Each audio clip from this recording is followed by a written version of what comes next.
how that can even be comfortable. That must put so much fucking pressure on your tits. My only issue is this bra makes my boobs look a lot bigger than they actually are, and I don't like that. And isn't that nice? Ellie doesn't like it. We are, in fact, the 2-Minute Terminator.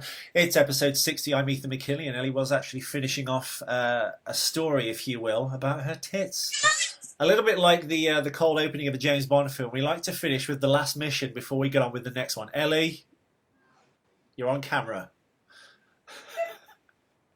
Hi, I'm Ellie Fitzgerald. No one's going to see it anyway unless you upload these to YouTube in weeks and weeks' time. If we fight this legal battle with Studio Canal. I'm Ethan McKinley, your host of the 2-Minute Terminator. We're on episode 60. We are going from minutes 1 hour 56 minutes. Oh, God. Just Ethan? To be sure. Yeah, 1 hour 56 minutes to 1 hour 58 minutes.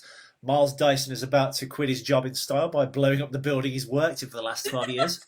And it finishes Miles Dyson blowing up that very same building. Over to my co-host, Ellie Fitzgerald, who's hopefully not flashing her cans on camera as my bathrobe falls open across the airwaves. I was going to say, you're the one that's been exposing yourself in the last 2 episodes. Hit fucking music. Whoa.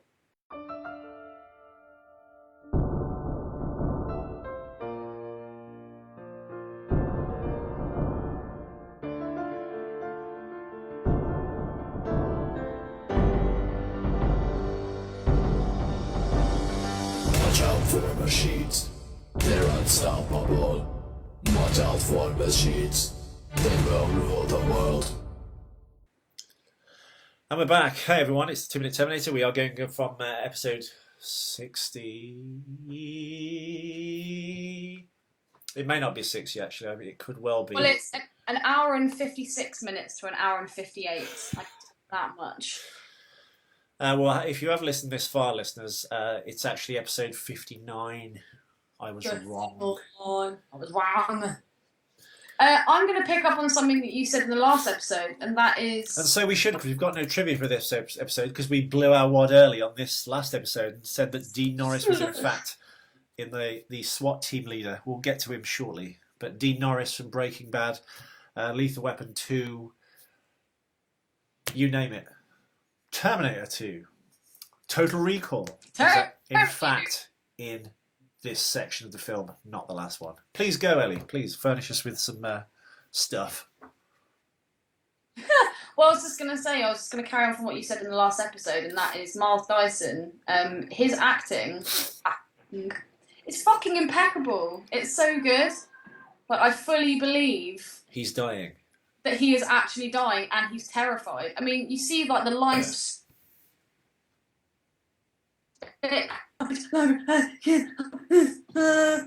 Question, Ethan. That was How more would they- Ellie's been let off the safety bus without a fucking helmet on, but it was a good Miles Dyson kind of attempt. I can't believe the bosses are actually... I can't believe the bosses are actually yellow. Anyway, rewind. You know Miles Dyson, he's holding that the remote, The trigger, yes. and then he drops it on that metal thing, right? Yeah. So how would they have fucking set it off anyway without someone dying? Maybe if they had more time, I suppose that was the radio detonator that they would have done remotely. I guess they didn't have time to set that up, so Dyson actually drops it down on the trigger. I don't know. Oh, you know what? Maybe that's like some sort of military firebomb thing they had with them. Or maybe Sarah had just decided in her mind that Dyson was always going to die. And this is kind of like his payment. He's like, this is his pound of flesh for whatever. Yeah. Well, I think in storytelling terms, that is what has to happen, I guess. He has to die. Just like Carl Reese had to die. Just like Carl Reese had to die, yes. Yes. So the thing they're actually dropping onto, I don't know. Maybe one of our American listeners can help. For me, it looks like the top of like a gas can. It does. It really does. Like the flip catch of a military gas can. That's what I thought it was. But now you actually asked me about it. You're actually right. What is he setting the? Is it the top of a bomb, or like a military grenade, or like a fire bomb? What? That they used to throw down. that they used to throw into foxholes to kill Charlie. I don't know. The Vietnam War. This is also the scene where they do actually blow up the real building, and I remember seeing that in a making of, and they were all stood outside, and you've got Linda Hamilton like watching, and Lynn it explodes. de Hamilton. Miss Lynn. Oh. Mrs. de Hamilton, first name Lynn. So you just said you went Lynn de Hamilton. Lynn. Well, it's probably like a slight lag in the... A slag, let's call it. Yeah. Yeah. Fuck, he is literally shot to shit. Yeah. I think he actually did pretty well to stay alive for as long as he did. You'd have gone into shock, surely. Well, he was in shock, wasn't he? And he's so sweaty. I guess he was hit in the lung. That's why he's like running out of breath. Maybe his lungs were filling up with blood. I think digitally now, if it was made now, they'd kind of his pupils would get big at the point of death, like because his consciousness left his body. That's just made me think of Interview with the Vampire. Why? When Brad Pitt's eyes change when he becomes a vampire. Well, Brad Pitt's eyes change to kind of a yellowy green, but when he's angry in the film, they go to this like bright neon green, just like that. Freeze frame and Ellie, because the signal just packed out. Just like that. But they're always so bad. My freeze frames are the fucking worst. Almost as bad as my laughs. And we've got Sarah Connor doing some kind of weird, like, fucking... What's that kind of dance? Where people kind of, like, flail their legs around and... Breakdancing! She's doing some pretty funky-ass, like, breakdancing, like, skimming across the floor. I swear this episode's bigger in this scene as well. Cyberdine. Do you reckon before she filmed, she'd, like, drop down and do, like, 20 press-ups just to get pumped?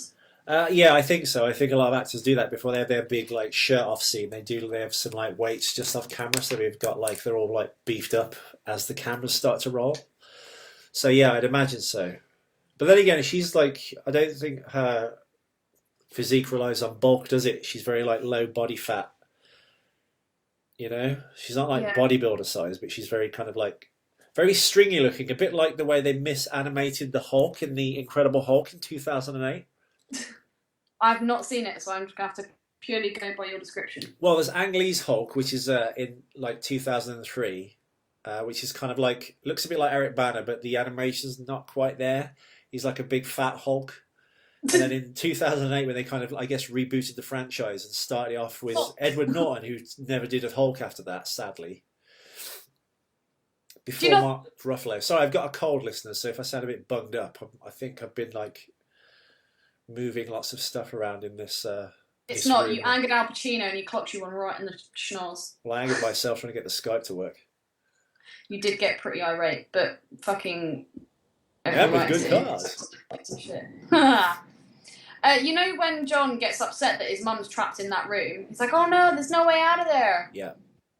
It's the worst ever film I've ever done. Arnie just blows a hole in the wall, goes in, and then grabs her, and then they go out. How come the SWAT team didn't run in then? That would have been a perfect opportunity, no? Yeah, well, he kind of like yanks her back. I think what the SWAT team didn't do is when they found Dyson holding his hand over that trigger, they should have just shot it out of his hand, or shot his arm off, or shot his hand so he went, ugh, like that. What does he like? Ugh. They're all going to see that. I love this. The robed man. Call me Mr. Robe. I quite like this. Maybe that should be your thing. What? Questionable. Like, with me and optional. Yeah, probe. So when they... How did they actually blow up the real building? Do we know? Well, as I said, it was filmed in 1990. They had like a 4 or 5 month window to do this. We discussed this, I believe, on the first episode, I think. Do you reckon they did like a Twin Towers job and set it in the base of the building? No. As I said before, you don't listen to any of these things, do you? The building was unoccupied. It was built. The bottom floor was actually where they filmed this scene, but it's actually meant to be set on the third floor. And the third floor was another derelict floor that they actually blew up. A lot of buildings, apparently in the 1980s, buildings in the 1980s were built during the Silicon Valley boom. And then a lot of them sat empty for many, many years. So there you go. I was just wondering how. I mean, if someone said to me, "Right, you need to blow up that building," I wouldn't have the first clue on what to use. Well, the film. I'm looking for the old school like cartoon Dynamite, the red sticks with the fucking bit on the end. The film, Ellie, was greenlit in 1990. Before the script was actually written, they greenlit the film and asked Cameron to deliver a sequel. And then basically he had to write it and direct it for a July the 3rd, 1991 release date. Wow. Arnold basically, since Terminator 1, was pestering him to kind of do a sequel, essentially. So there was that. The studio obviously wanted a sequel as well. Even though he'd come off a bomb, which was The Abyss, in 1989. That failed at the box office and all the actors hated him. The same way the crew actually hated him when he filmed Aliens, because they always had this penchant for having tea breaks, and he was like this workaholic director who had so much to prove, and he wasn't Ridley Scott, and they were in love with like Ridley Scott's Alien because he was British and the British crew didn't get on with Cameron. So I guess at that point he didn't have a good reputation, but Aliens is obviously a great film. The Abyss is a really great film. So it took a month or so to write the script. And originally it was meant to be two Arnolds playing two roles, a bit like Jeremy Irons in Dead Ringers. You got a bad robot and a good robot. Arnie was going to play both of them. And then I think at the last minute, Cameron decided he wanted a foil for Arnold that wasn't this kind of an intense physical presence, but not somebody who was a physical match for him. So I think they kind of went back to that idea of having Lance Henriksen, who was originally going to be the Terminator in Terminator 1. Yeah. Which they scrapped to have Arnold in it. Because Arnold came in for Terminator 1 to play Kyle Reese. Kyle Reese, yeah. But he said it's not about the goodie, it's about the Terminator. Yeah, and Cameron kind of secretly wanted him for the Terminator, and so did Arnold. So obviously he became the Terminator, and then Lance Henriksen was... Fuck Lance, you cunt. Bastic? Sorry, Lance... What? Where did that come from? Lance Henriksen essentially was put into the role of the police detective, basically. But I think they carried the ethos of Robert Patrick from Lance Henriksen. So they've got that kind of like skinny, normal, regular dude who can kick Arnie's ass. Do you think? I don't know. No, I agree. I do agree. I think Cameron still wanted that idea that anyone could be the Terminator and could come out of a crowd and kill you. And obviously Arnold is such a cartoon character, real life cartoon. You know, you almost have to kind of stretch credulity. Bravo. Huh? Did you ever see Johnny Bravo? Yeah, but I'm just saying, I mean, it's very much a comic book film then. I think if Lance Henriksen had been the Terminator, it would have been much more of a kind of a sci-fi horror. And I think because Arnold was the Terminator in 1 and then 2, it becomes very kind of like comic booky. You've got this guy with this wacky accent who plays the robot. I mean, it's hard to imagine anyone else doing it now, but I guess you can kind of see what Cameron wanted with Lance Henriksen playing the Terminator with Robert Patrick. You made the right choice there. Yes. Yes. Can't believe I did that with such a cold. When why is it even a loud voice? When Arnold blows that hole in the wall, yeah, and kind of comes through it, is that actually Arnold? No, I imagine that's when he shoots the wall. And then he steps through it and then grabs Sarah, because just then when I saw it, I think shooting the wall with the flame shooting at him is Peter Kent. So that was the stand-in guy. Yeah. Ethan. Sorry, I'm that's that Aid guy. Is it Aid or Jade? Aid. Jesus. Yeah, Jesus is messaging me. Is he? What does he want? What does he want? He probably wants you to go to the party. See you at the party, Ethan. Hey, dude, are you coming to the ball? And are you? Not that I'm aware of. Well, you've been invited cordially, from the sounds of it. Yes. Maybe you could wear your tailcoat jacket. Oh, this bloody cold. It's bloody cold. It's So, bloody do you want to say cold. anything more about the Terminator? Huh? Did you want to say anything more about the Terminator? Well, have you got anything to say? I've been saying loads. I was also just thinking what those chemicals in the background could be, because I thought Skynet was like a computer kind of equipment technology company. Computer equipment. So, so I'm wondering why there are like test tubes and cylinders full of what look like pretty crazy ass chemicals. They're like green and yellow and stuff. Uh-huh. Do you reckon that could possibly be for, or is that just for aesthetic effect? Well, it's a lab, isn't it? So I'm sure there's lots of chemicals in there, but it seems more of an electronics lab, so I don't know why there would be. I was going to say, it doesn't really have the lab vibe. It looks more like an office to me. The fictional flammable solvent, as I've discussed before, which was in episode 55, in the yellow Jaws barrels is plidochloric euthamol, which is the fictional drug from Outland. I can only assume in 1980 Cameron maybe did some of the map work on that because he was a friend of Peter Hames who directed that. Ethan, I think you've got exactly the same teeth as Miles Dyson at the bottom. Much longer. I could keep doing this podcast. That was like you. Can you show the people by way of the camera moving your balls? Your movable. You just need to lower the camera by moving the desk, your movable desk. Yes. I mean, obviously, just for when it's visual for people, but Ethan has kitted out completely. I bought the Terminator of desks. It raises and lowers. It's a sit-stand desk, and a sit-stand. Watch this.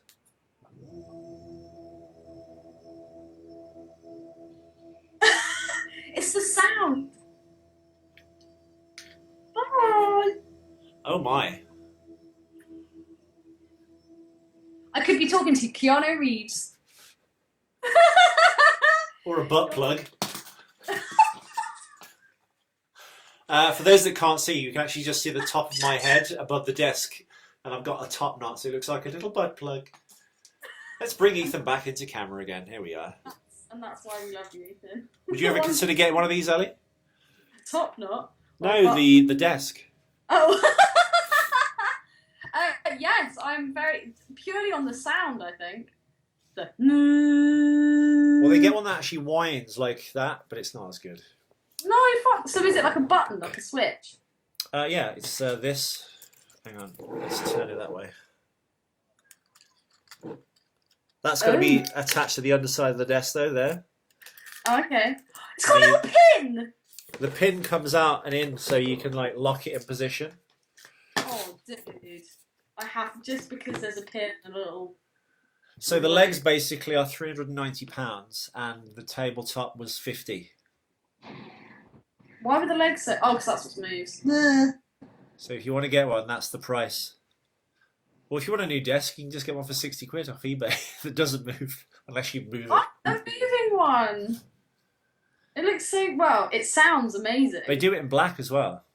See, that's what I would probably go for. See, this is why I need to move house. I need like my own place. No, the dimensions of my desk are 60 inches. It's the same size as the I guess the door that we podcast off when I come to your house. The door. It's a barn door, isn't it? It is a barn door. Or a door to an outdoor toilet. The WC.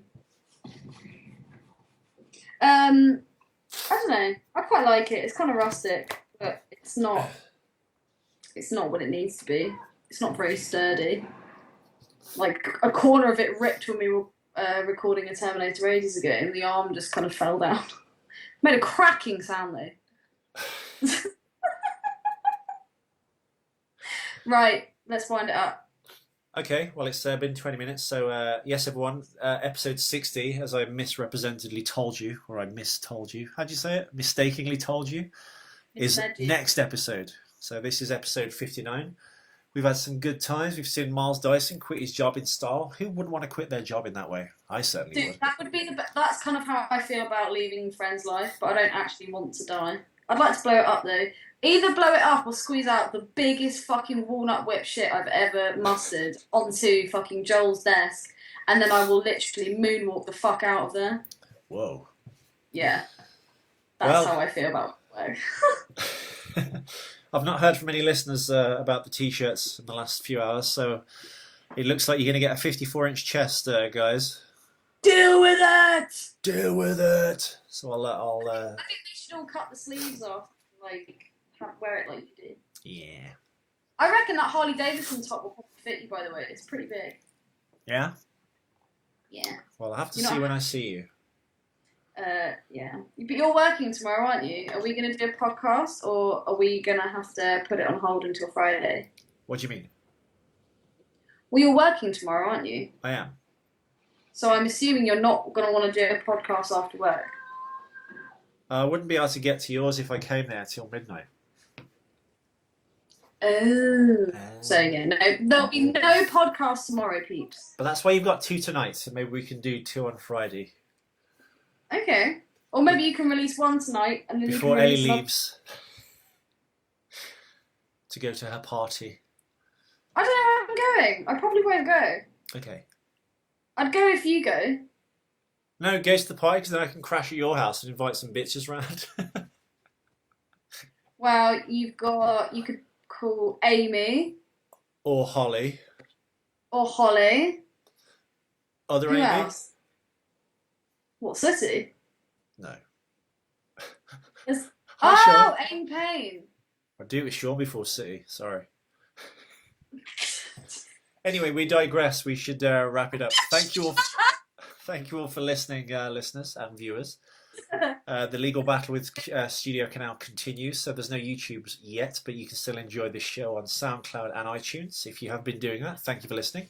Apologies for the gaps in the broadcasts because of the very things I've just mentioned. And hopefully we can continue. The next episodes we do will be through professional audio-visual studio equipment, so we'll have perfectly clear sound and you can enjoy us at your leisure. Yeah, enjoy us, please. I've been Ethan McKinley. Well, that's my chin anyway. Ellie Fitzgerald's been Ellie Fitzgerald. And we'll speak to you shortly. Hasta la vista. Baby. Watch